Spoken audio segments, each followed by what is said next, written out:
Tell him the story. Tell him the story.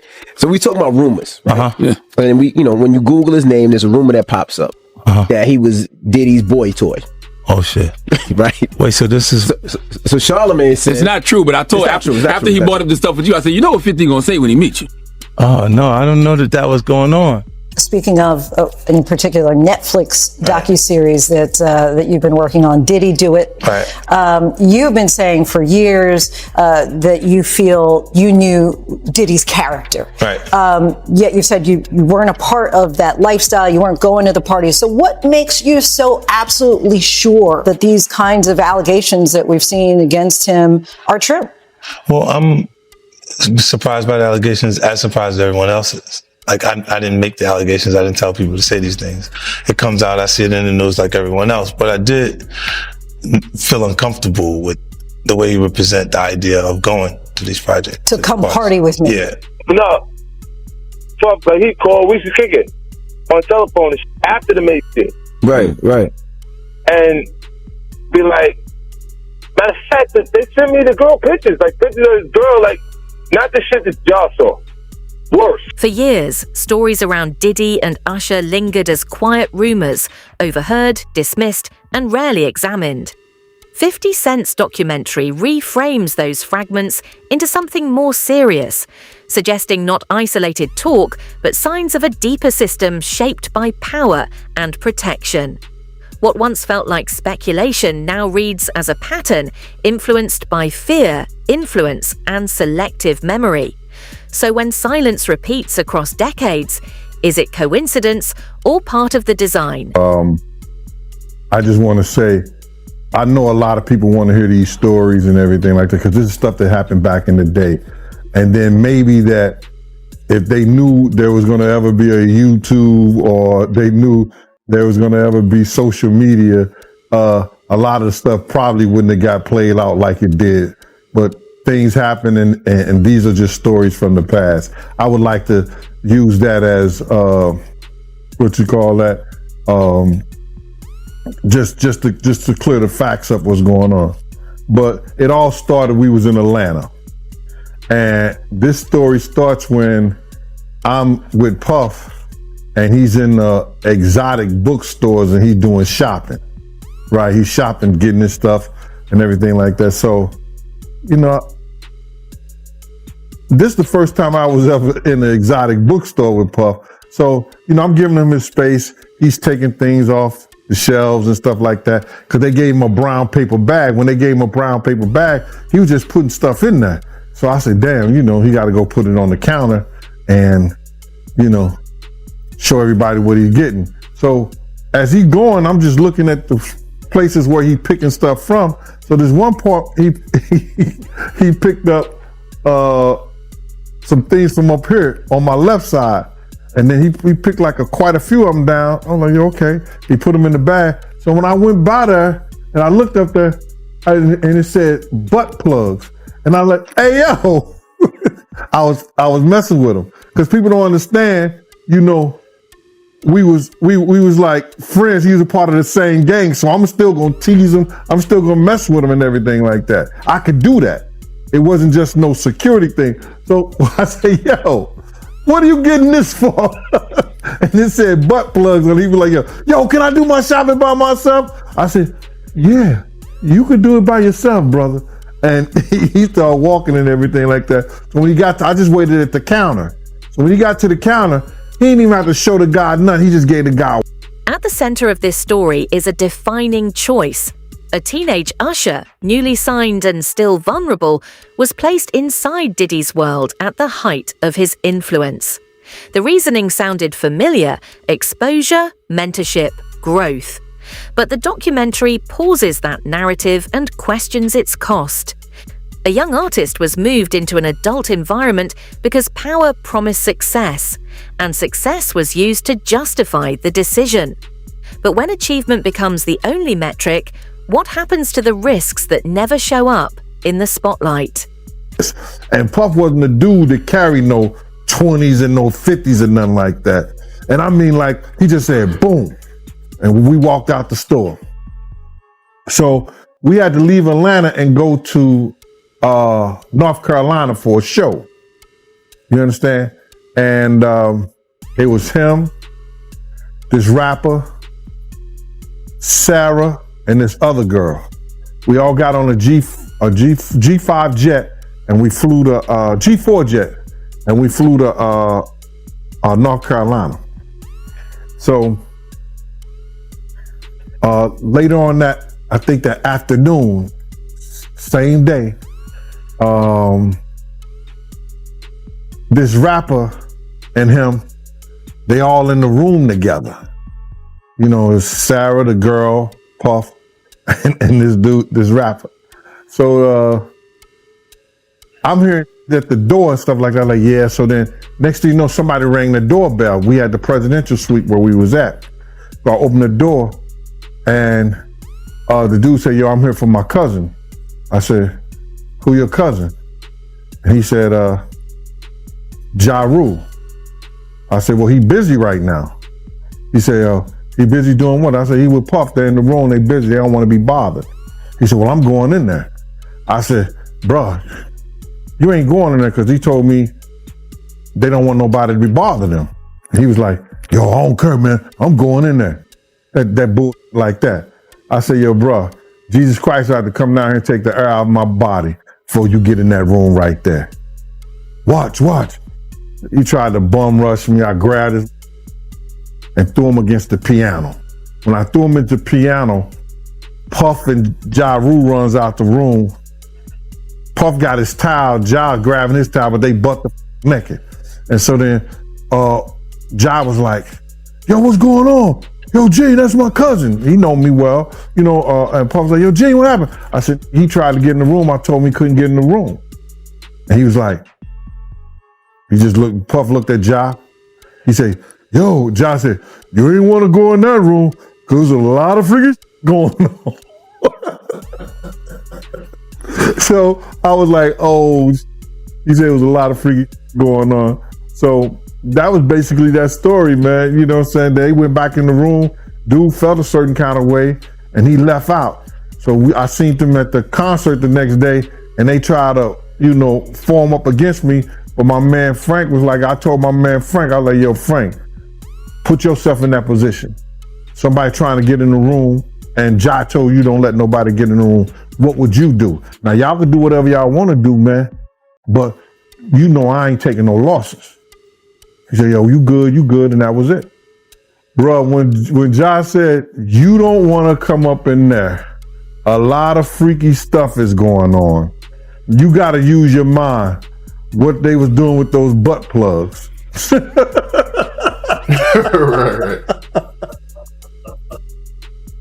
Yeah, that was crazy.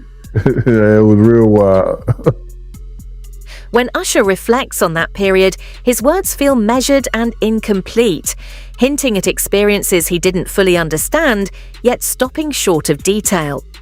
The documentary reads this restraint not as admission, but as weight left unresolved. Here, silence isn't absence, it's pressure. And when someone consistently holds back, it raises a deeper question. What history are they carrying without saying it? To New York City. And I lived with Sean Puffy Combs for a year. That's the crazy thing. Now, that was L.A. Reid's idea, right? We're sending you over to something called Puffy Flavor Camp. There you go. To learn Flavor Camp? Yeah, Flavor that's Camp. what it was called. And you're going to go to Puff Daddy's. He's going in the 90s. Do you understand what that's like? Puffy's place was like just filled with chicks and orgying like nonstop, right? No, not really. I mean, but hey, it was curious. I got a chance to see some things. Yeah, but you were 13. What were you seeing? I went there to see the lifestyle. Right. And I saw it. And it was but I don't know if I could indulge and understand what I was even looking at. It was pretty wild. So nobody tried to, some woman didn't come along. I didn't say that. Okay. I didn't say that. What I did say is that there were very curious things taking place. Uh-huh. And I didn't necessarily understand it. Uh-huh. Biggie Smalls was there. Biggie Smalls was there. Lil' Kim, Craig Mack. All these people are hanging around. Yeah, man. Faith Evans. Jodeci, Mary J. Blige. They didn't know nothing about this shit. Oh. I was having a good time. You know what I mean? Does he have you doing any chores? Are you doing dishes at all? I mean, to keep you humble somewhat? Or are you just like, can you stay up till 4 a.m. with them and party? I mean, I could. I actually stayed up longer than them. And do you have money? What's going on? I mean, I had like per diem. I had like, what like a living. Life. Yeah, it's pretty crazy. 14 years old. You're a dad now. Would you ever send your kid to Puffy camp? Hell no. See? For decades, the industry has leaned on the same logic. Closeness to power creates stars. Gatekeepers framed it as a necessary path to greatness. But the documentary challenges that idea. It questions whether mentorship without protection becomes exposure, and whether ambition without accountability turns into negligence. When adults make life-shaping decisions for minors, who truly carries the consequences? Weeks asking me to come and teach him wanted me to be his acting coach for a while. He's sitting around just looking. I'm like, okay, what's the material you want to work on? He's just looking at me. Then next thing you know, okay, I want to hear your music. So I come over there and I play the music. And he's sitting there just looking at me, like waiting. Okay. So then my assistant was like, he wants to hang out with you next week. And I was like, for what? He's like, I think he's trying to get. Come on now, dog. That's what my assistant said. And I was like, oh. Come on, man. Now I get it. So now no more communication. Now you know to be hands off with somebody. A number of producers come in to make the approach, and you threaten to punch them in the mouth, or threaten to knock their head off for talking to you like, or looking at you like you're a woman. You know, when you approach a real man about his masculinity, you're going to get a real reaction back. It's a difference when a guy walks in a room and when a man walks into a room. And a man don't take the same things that a guy will accept. So always be the man in the room. Man. Nick was bleeding from the butt. And that's what was said. So I didn't even have a name for the kid at the time. Then you heard, and that's what happened. And that's just, that's something that you heard. You don't know if it's true, you just heard it. So, and just to hear this, and this new thing where they saying that they got kids coming forward and said that he did that. Man, that shit is crazy. And like I just said, that's just something that I heard. It's something that I didn't know. It's something that I ain't see. A lot of people want to, because Gene Deal has spoken on certain things that I've heard, I have spoken on it. But then they were just trying to say, I know. No, I'm not scared to say what I heard. And if there's any truth to it, then it's truth to it. Let them find it. Things that I've saw or things that I've witnessed and been a part of, I've said it. I'm not afraid to say what I saw or what I didn't see. A lot of people want to make up shit. I don't make up things. When I say Puff go in the room with 2 girls, you understand, and another guy, and a rapper, and then all of a sudden they cousin try to go in the room, I throw them up against the piano, they run out the room with grabbing towels and they naked. They still had 2 girls in the room. But people want to make up a lot of bullshit and say what they want to say and flip it the way they want to flip it. I tell it like it is. But you got these guys, you got these people out here, man, you know what I'm saying? All this shit is for entertainment, man. Some people want the truth. Some people speak the truth. Some people don't even know the fucking truth. It'll smack them dead in the fucking face, bro. But I tell you one thing, it's from my mouth to God's ear. And all these clowns can say whatever they want to say. Like I'm just saying, he lived a rock and roll lifestyle when I was with him, bro. I don't know about his sex addiction and stuff like that. He was a totally different person, bro. When I try to tell people that, they don't understand that. He was probably doing some of the little snake doing some things and stuff like that, but the magnitude and what he was doing with the freak off parties and all like that, I didn't experience that with him. That was not my experience with Diddy. Or Puffy. Or Puff Daddy. That wasn't my experience with him. And you had no idea who Usher was when you heard about him? The story widens with Justin Bieber, another young star pulled into a similar orbit at the same age. Discovery, rapid rise, and close proximity to power following a familiar path. The documentary doesn't claim identical outcomes, it points to repetition. When the same decisions recur with the same dynamics and risks, when does coincidence start to look like design? Yeah, so as soon as you turn 16, you know what I'm saying? I'm gonna let you rock this every time you come to LA. Yeah, this will be yours. So every time you come to LA, it's a little dusty, but you know, we'll get the front shot in. Man. Minute. Woo. Okay. Okay. All right, so I'm gonna be driving this next year. Yeah, when you get 16, you come out and you gotta, you know, wear your seat. I mean, I'm 15. You could ride in the passenger seat. I got my permit. Not yet. No. All right, 16. You're not ready. Slow down. Let's slow down, Josh. Okay. Let's slow down. Okay. One step at a time. But yeah, the keys is yours when you get 16. You're good to go. I'm good to go. Yeah. All right. And then when you get 18, you get the house.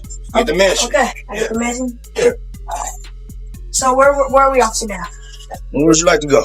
I mean, wherever you want to go. Where are we going? So check this out, yo. Justin, you ever seen the movie 48 Hours? Right now, he's having 48 hours with Diddy, him and his boy. They're having the times of their lives, like, you know, where we hanging out and what we doing. We can't really disclose, but it's definitely a 15-year-old's dream. One resurfaced clip becomes symbolic. A teenager described as spending 48 hours with a powerful industry figure, and with details left intentionally vague and framed as harmless. The documentary focuses less on the moment and more on how it's presented, where humor, secrecy, and ambiguity act as shields in environments where questioning power is risky.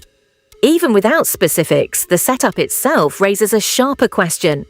Why was there ever a lack of clarity to begin with? Netflix Diddy documentary. We have heard Aubrey O'Day speak about Diddy for years, but never in great detail. But in this documentary, things are starting to change because she even exposed an email that she got from Diddy back in the day while working on Danity Kane. In this documentary, Aubrey O'Day starts reading old emails that she has from Diddy in March of 2008, which, mind you, is just months before she ended up being fired from Danity Kane in October of 2008. She is reading these very graphic emails, and it's showing in this documentary of Diddy trying to throw advances towards her. And Aubrey O'Day said also Diddy was sending intimate photos of his privates to her also with these emails. Aubrey O'Day starts reading this one specific email from Diddy where she claims that Diddy said, "I don't want to just F you, I want to turn you out. I can see you being with somebody that you tell them what to do. I make my woman do what I tell her to do, and she loves it. I just like to do things different.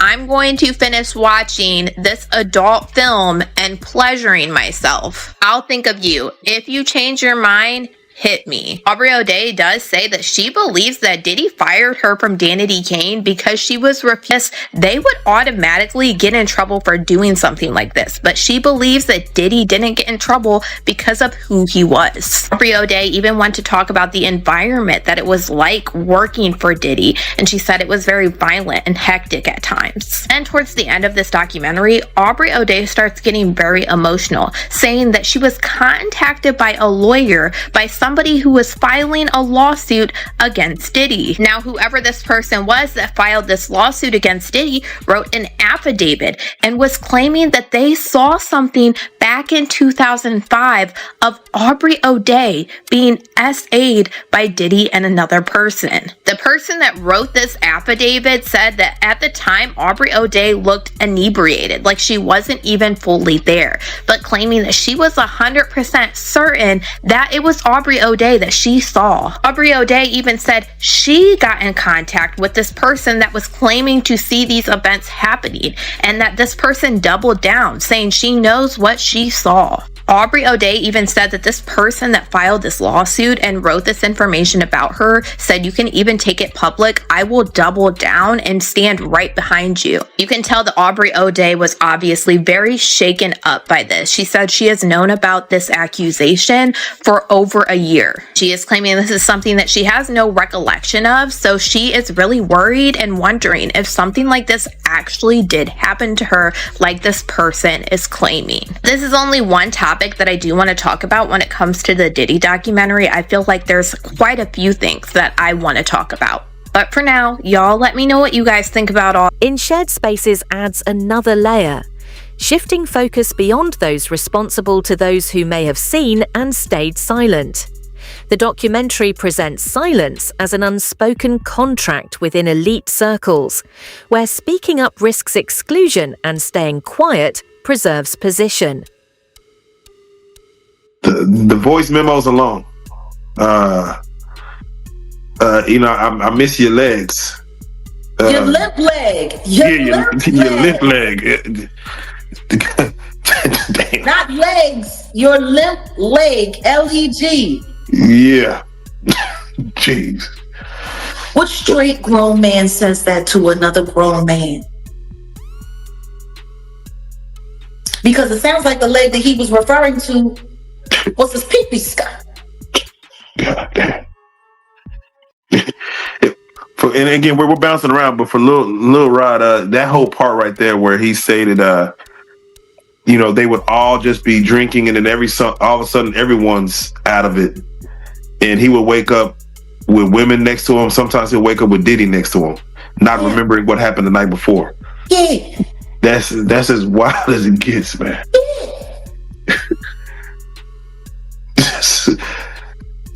There's so much left unsaid. Just wake up with Diddy next to him. Wake up sore.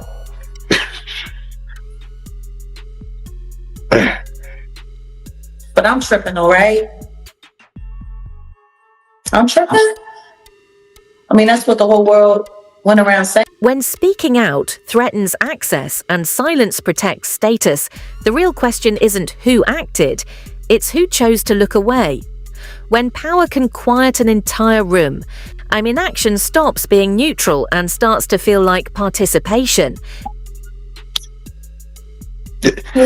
When you see the Eric Sermon discussion about Misa, and it seems like Diddy's just out there to take everyone's girl. It seems like if you got her, I want her.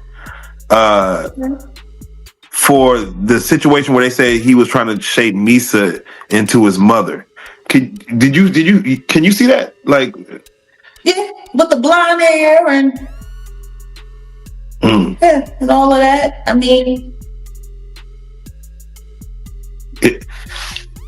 somebody asked a question: what kind of man puts his hands on his mother? The same kind of man that parties with his mom, the same kind of man who kisses his mom in the mouth, the same kind of man who seems to have accurate knowledge that his elderly mother can put both of her hands, her palms, on the floor while she's standing up, bent over.